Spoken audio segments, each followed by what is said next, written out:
striking it rich. All miners had to register in the county courthouse before going prospecting.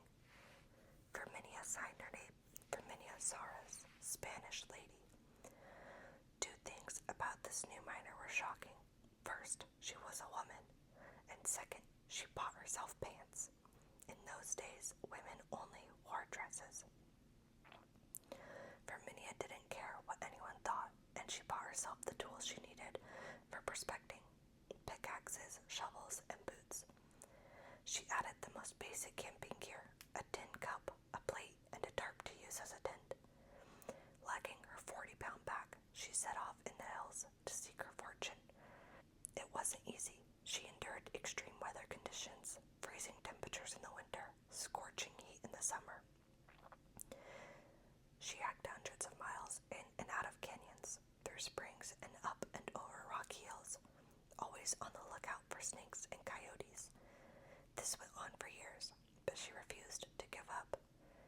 In April 1883, Ferminia finally filed her first claim. That meant she had discovered a place worth mining and registered it as belonging to her. It would be the first of many. Ferminia found bits of gold and silver, but she had a special knack for discovering copper. The more claims she staked, the more attention she received, until she became known as Nevada's Copper Queen.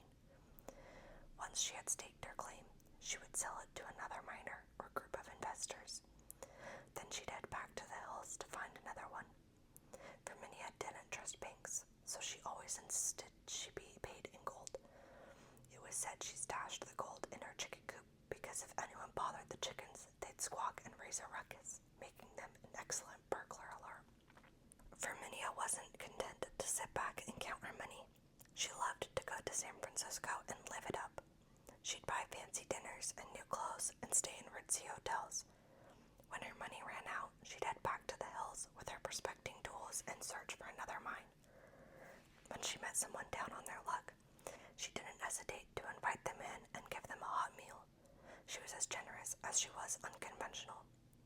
Ferminia lived a rich and adventurous life, not just because she was a miner, but because she had the courage to live life on her own terms. Ferminia Sarras.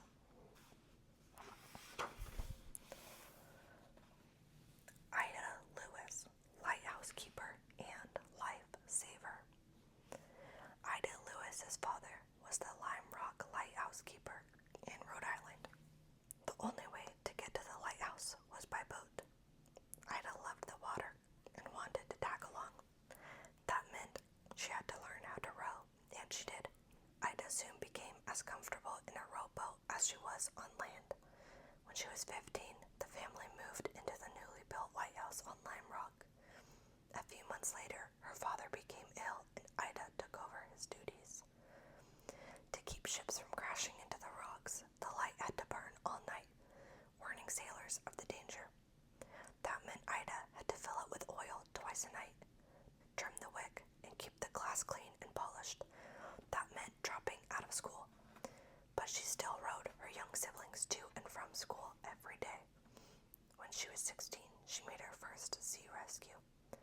4 young men had capsized in the rough waters. Ida rowed out to them and hauled each one aboard her boat. It was a tremendous act of courage and strength for a young woman. On March 25th, 1869, 2 soldiers were caught in a storm. Their boat capsized and they were tossed into the freezing water. Despite the weather, Ida didn't hesitate. Without bothering to put on a coat, she sprinted to her boat and paddled the crashing waves to ferry them to safety. Ida didn't talk about her rescues, but the soldiers did. Soon, newspapers and magazines published stories about her courage and daring rescues. She was hailed as the bravest woman in America. Congratulatory letters poured in from around the world. Thousands of people came to meet her, including one very famous visitor, President Ulysses S. Grant. In her 54 years as a lighthouse keeper, she was credited with saving 18 people, but the number is probably much higher. She never kept track. Ida even inspired musicians. The Ida Lewis Waltz and Rescue Polka Mazurka were both written in her honor. In 18 U.S. Coast Guard awarded Ida with the Gold Life-Saving Medal, and in 1907, she became the first woman to receive the American Cross of Honor. In 1924, the name of the Lime Rock Lighthouse was officially changed to Ida Lewis Rock Lighthouse. It was an appropriate honor for this modest, brave, and steady as a rock woman. Ida Lewis.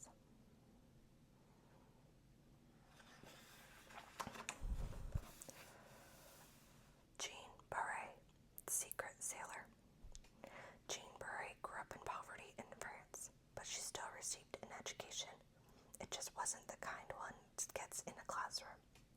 She received her education from nature. As a child, she learned about the healing power of plants from her parents. She later became known as the Herb Woman. She eventually worked as a housekeeper for the naturalist Philibert Commerson. He shared her fascination with botany, the study of plants.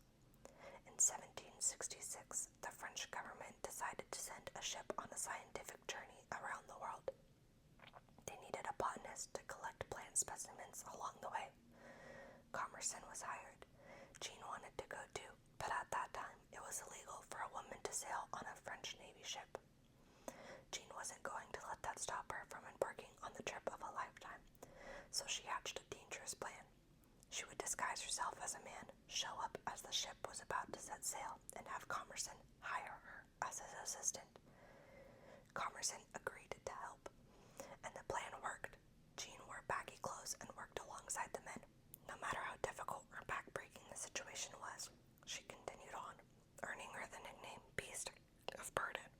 For 2 years, Jeanne dodged the suspicious crew, collected and cataloged over 6,000 species of plants, and survived harsh living conditions in tight quarters. This was no vacation cruise.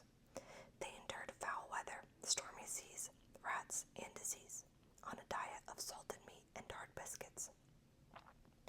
One of their most famous discoveries was of a beautiful flowering plant. Jeanne gathered the seeds to bring back with her.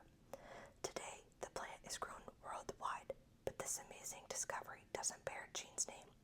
It's known as the Bougainvillea, after the French admiral leading the expedition, Louis Antoine de Bougainville. Nobody knows exactly how Jeanne's masquerade as a man was discovered, but it was. Even though she had broken the law, she'd been a valuable asset to the expedition, so she escaped imprisonment. But as punishment, Jeanne and Commerson were left on the island of Mauritius in the Indian Ocean while the ship returned to France. They continued to discover and study plants, amassing one of the world's greatest collections of specimens. 5 years later, Commerson died and Jeanne returned to France, becoming the first woman to circumnavigate the globe. In 2012, Jeanne finally got the recognition as a botanist she deserved. A new South American flowering plant species, Solanum barrete, was named in her honor. Its unique